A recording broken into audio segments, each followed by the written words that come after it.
সতীপীঠের কথা উঠলে কেমন যেন ক্ষীরগ্রামের কথাটা মনে পড়ে যায়। তাই আমরা আজকে ক্ষীরগ্রাম ভিজিটেই যাচ্ছি। পূর্ব বর্ধমান জেলার মঙ্গলকোট থানার অন্তর্গত ক্ষীরগ্রাম। বর্ধমান থেকে 42 কিলোমিটার দূরে কৈচর, আর কৈচর থেকে ক্ষীরগ্রাম মাত্র 4 কিলোমিটার দূরে।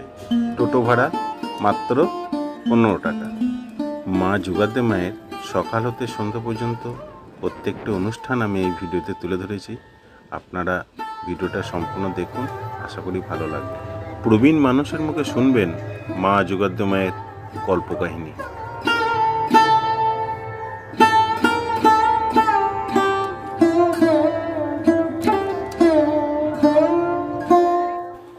পীঠ মানে দেবতার অধিষ্ঠান ক্ষেত্র, আর 51 পীঠের অন্যতম পীঠস্থান হচ্ছে ক্ষীরগ্রাম।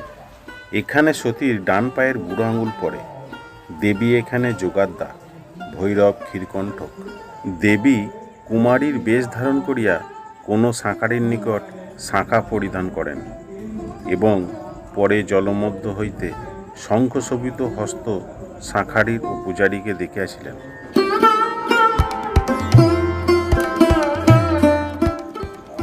বৈশাখ সংক্রান্তিতে এই অনুষ্ঠান অনুষ্ঠিত হয়।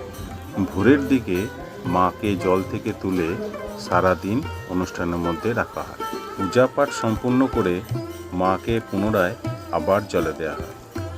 দর্শনের জন্য চৌঠা জ্যৈষ্ঠ দেবীকে আবার জল থেকে তোলা হয়। পূজা অন্তে গভীর নিশীথে মাকে জলের মন্দিরের মধ্যে শায়িত রাখা হয়।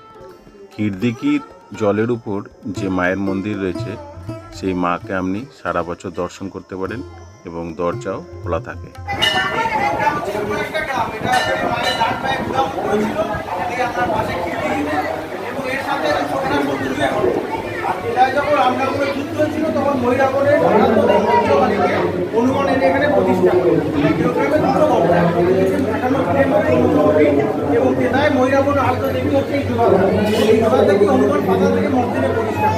এই মন্দিরটা অনেক পুরনো, মোটামুটি এটা নরপুরি হতো, আর এই মায়ের দর্শন চলছে। এই ভিড় এখন মোটামুটি আছে।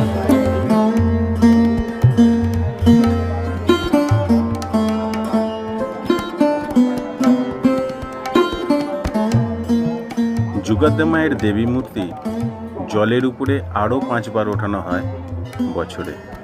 অক্ষয় নবমী, বিজয়া দশমী, 15ই পৌষ, বসন্ত সপ্তমী ও বৈশাখ সংক্রান্তির ঠিক 2 দিন পূর্বে।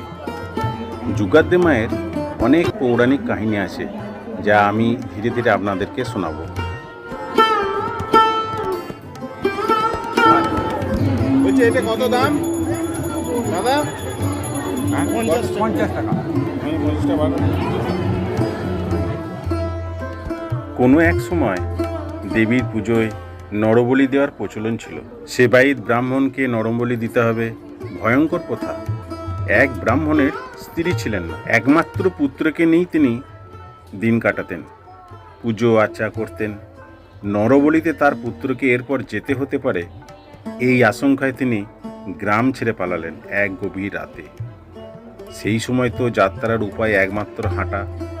সেই হাঁটতে হাঁটতে ক্ষুধায় তৃষ্ণায় বাচ্চা ছেলেটি কাতর। একটি জলাশয় দেখে ব্রাহ্মণ সেখানেই বিশ্রাম নেওয়া মনস্থ করলেন।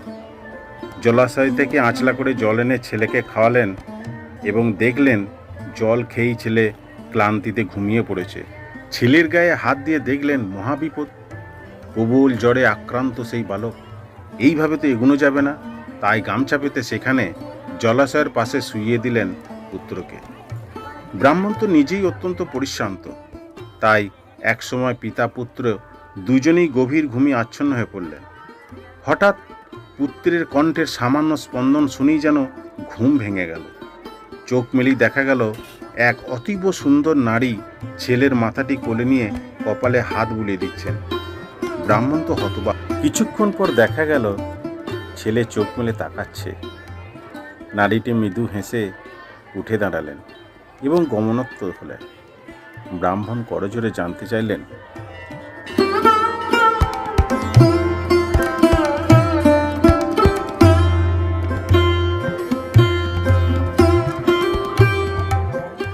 মা, আপনাকে চিনতে পারলাম না, এইভাবে আমাদের উপর দাক্ষিণ্য করলেন। আমি আপনার কাছে কৃতজ্ঞ। সেই নারী এরপর ভরাভয় রূপ ধারণ করে ব্রাহ্মণকে বললেন, তুমি যে দেবীকে নরবলি প্রদান করার আতঙ্কে পলায়ন করেছিলে, আমি সেই দেবী যোগাদ্দা। তোমার পুত্র এখন সম্পূর্ণ সুস্থ, আর ভয় নেই। আজই তুমি গ্রামে ফিরে গিয়ে প্রচার করো যে স্বয়ং আমি আদেশ দিয়েছি, আজ থেকে আর নরবলি হবে না, সাধারণ পূজা অর্চনাই আমি গ্রহণ করব। এই বলে তিনি অন্তর্হিত হলেন।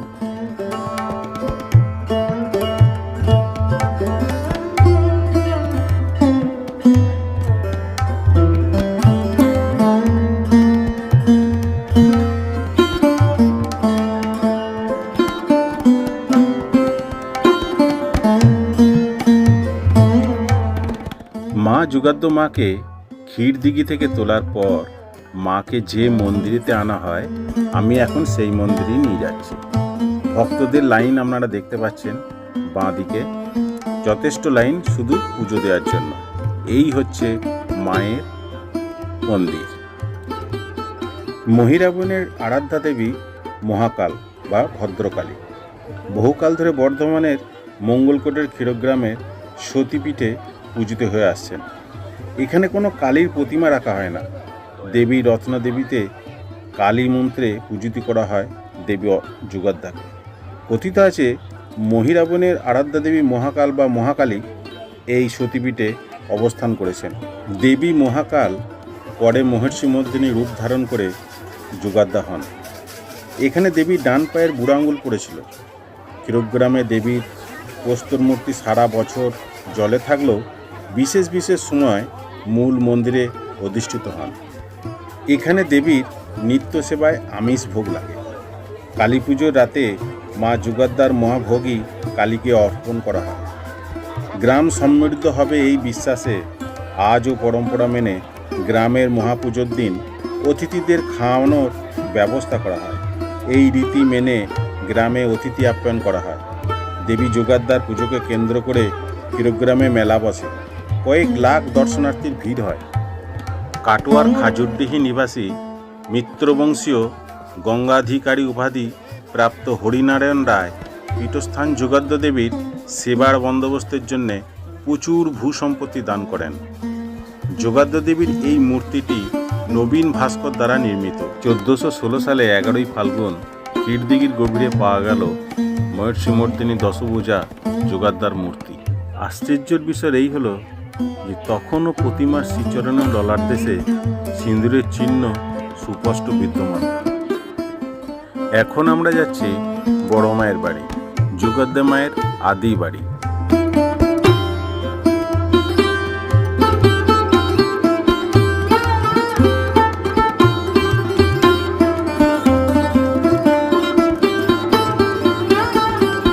বর্ধমানের মহারাজ কীর্তিচন্দ্র দিল্লীশ্বরের হইতে যে সকল জমিদার পেয়েছিলেন তার মধ্যে ক্ষীরগ্রাম অন্তর্ভুক্ত ছিল। ক্ষীরগ্রাম জমিদারিত্বে অন্তর্ভুক্ত হওয়ার দরুন কীর্তিচন্দ্র মহারাজ খুব খুশি হয়েছিলেন। কীর্তিচন্দ্র মহারাজ এই স্থানে দেবীর একটি রত্নবেদী, মন্দির, শয়নগৃহ ও নাট মন্দির প্রস্তুত করে দেন। মন্দিরের ভিতরের অংশে ছবি তোলা নিষিদ্ধ, তাই আমি ছবি দিতে পারলাম না। পুরাণে বর্ণিত আছে যে সুদর্শন চক্রের দ্বারা দেবীর অঙ্গ প্রত্যঙ্গগুলি ছিন্ন হয়ে যে যে স্থানে পতিত হয়েছিল সেই স্থানগুলো পুণ্যতম এবং সিদ্ধপীঠ নামে বিখ্যাত।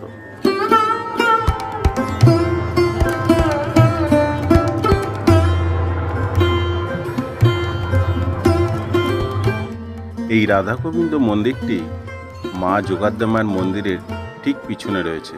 এখানে কিছুটা সময় কাটানোর পর এইবার আপনারা বেরিয়ে পড়ুন ভৈরব ক্ষীরকণ্ঠক মন্দিরের উদ্দেশ্যে। আমরা এবার পৌঁছে গেলাম ভৈরব ক্ষীরকণ্ঠক মন্দিরের পাদদেশে। প্রবীণ মানুষের মুখে কিছু কথা শুনুন। যে দাঁড়িয়ে আছি এটা হচ্ছে গিয়ে আমার ক্ষীরেশ্বর। এই এনার নাম অনুসারে এই গ্রামের নাম হয়েছে ক্ষীরগ্রাম। ক্ষীরদিঘি এনার নাম অনুসারে। তার ছেলে মা গো হয়ে ভদ্রকালী কত দেবতা করেছে পূজা করে নরবলি। সেই নরবলি খেয়ে খেয়ে মহিরাবণ যখন রামচন্দ্র লক্ষ্মণকে পাতালপুরীতে নিয়ে গেল, এই তলাতে ছিলেন আমার মা ভদ্রকালী। তো বললি বাবা তোমরা পুজো প্রণাম করো সাষ্টাঙ্গে। তা রামচন্দ্রকে হনুমান মক্ষিকার রূপ ধরে বলছে তুমি বলবে যে এখানে আমি রাজপুত্র প্রণাম করতে তো জানি না, দেখিয়ে দাও। ওই যখনই ও সাষ্টাঙ্গে প্রণাম করবে এই মায়ের হাতে খড়গ নিয়ে ওকে নিধন করবে, এই মহিরাবণকে বধ করবে।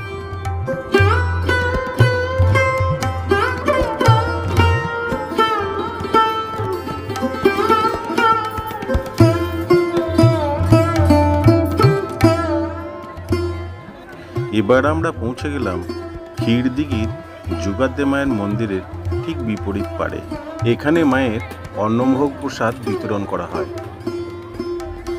এইবার শুরু হয় মায়ের মূর্তিতে জল ঢালার পর্ব অনুষ্ঠান।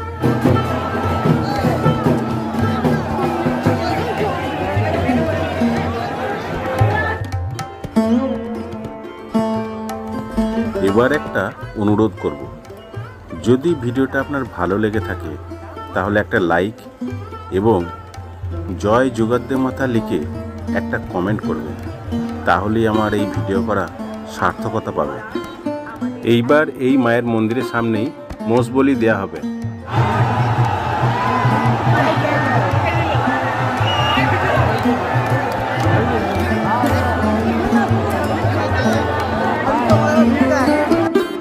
বলি পর্ব শেষ করে রক্তমাখা খড়গ চলেছে এবার নিজ স্থানে। এইবার শুরু হয় পুনামি খাটার পর্ব। মায়ের অগণিত ভক্ত ক্ষীরদিঘিতে ডুব দিয়ে পুনাম খাটতে খাটতে আসে মায়ের মন্দির চত্বরে। এই হচ্ছে সেই রথ, যে রথে করে মা যুগাদ্দে মাকে ক্ষীরদিঘি থেকে এই মন্দিরেতে আনা হয়। এই রথটি মায়ের মন্দিরের ঠিক সামনে থাকে, খেয়াল করে একটু দেখে নেবেন। জয় যুগাদ্দে মা।